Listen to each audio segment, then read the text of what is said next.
You've called 2014 a year of action where you'll work with Congress when it's possible, and you'll use your executive authority when Congress fails to take action. You've asked Congress to pass a comprehensive immigration reform with a clear path to citizenship, and yet legislators continue at an impasse. You have used your executive authority in the past to help the Dreamers, young people who were brought to this country as children.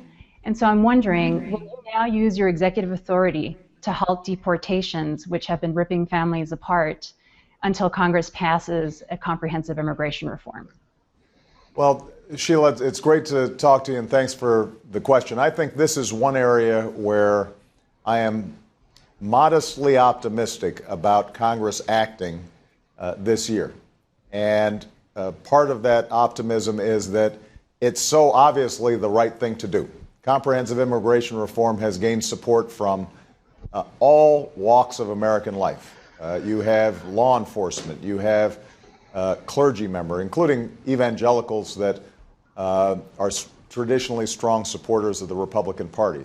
You've obviously got immigration activists and communities, but you also have businesses who recognize that this would be terrifically important for economic growth, short-term and long-term, would actually cut our deficits by $1 trillion. So the arguments are compelling. We saw a bipartisan bill pass through the Senate last year, and Speaker Boehner announced a couple of, actually yesterday, that he has principles for immigration reform that are moving in the direction of the principles that I had laid out from the time that I first ran for this office.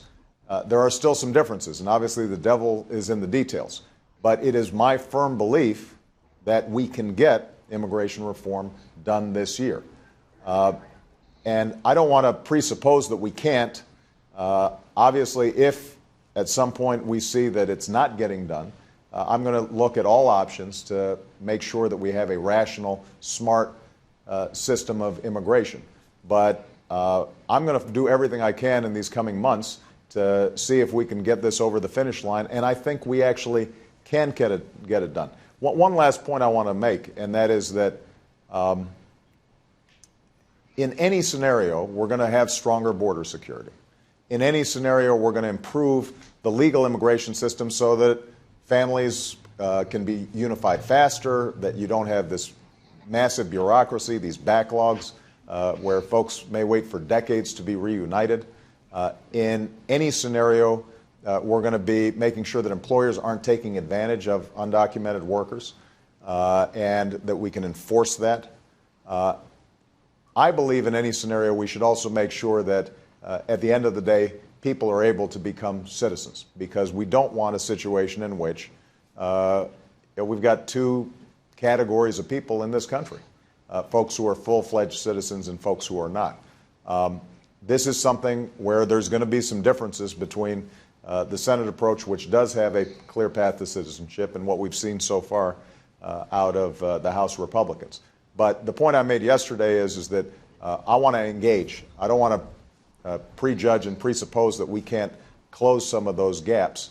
I'm going to keep on fighting as hard as I can and remain, as I said, modestly optimistic. You can never be completely optimistic when you're talking about Washington because we have some history of stuff not getting done in this town as opposed to getting done. But I'm going to be pushing very hard in the next few months to see if we can get this over the finish line.